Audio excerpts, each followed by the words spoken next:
Ancien joker de l'intervieweur star Jean-Jacques Bourdin, Apolline de Malherbe présente la matinale de RMC depuis 2020, puis, depuis la rentrée 2022, l'interview politique de 8h30, codiffusée sur BFM TV.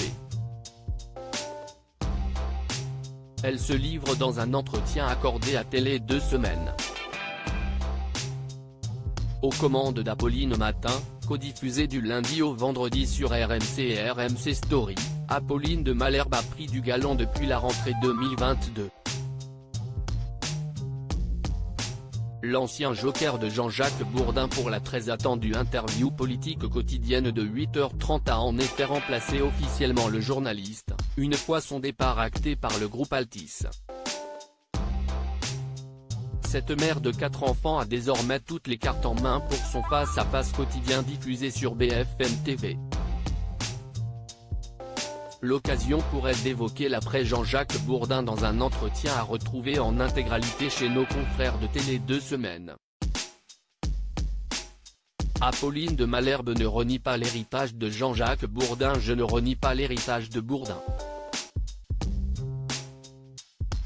Ce que j'aimais beaucoup chez lui, c'était sa franchise.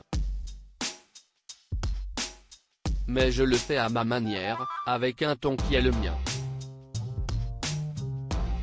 Celui d'une femme de 42 ans, et qui est à l'écoute de ce que vivent les Français, confie Apolline de Malherbe. Quant à leur relation, la journaliste confirme un sérieux coup de froid. De mon côté, elles ont été très bonnes. Mais oui, il y a eu un avant et un après.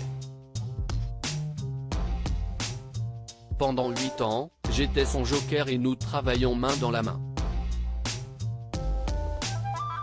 Il me disait, surtout Apolline, soyez vous-même. Je crois que je l'ai toujours été.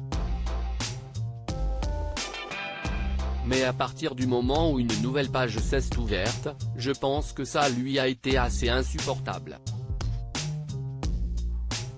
Jean-Jacques Bourdin a arrêté de parler à tout le monde de fait. Jean-Jacques Bourdin, qui officie désormais sur Sud Radio, semble avoir coupé les ponts avec son ancienne maison. Il a arrêté de parler à tout le monde, je crois.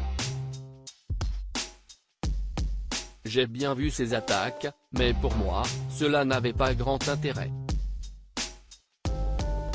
C'était juste dommage. Aujourd'hui, les auditeurs m'ont adopté.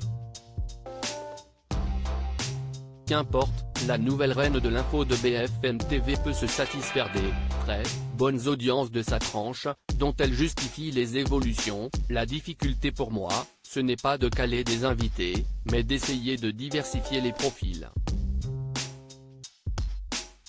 La classe politique a évolué, elle s'est spécialisée. Fini les poids lourds politiques capables de parler de tout.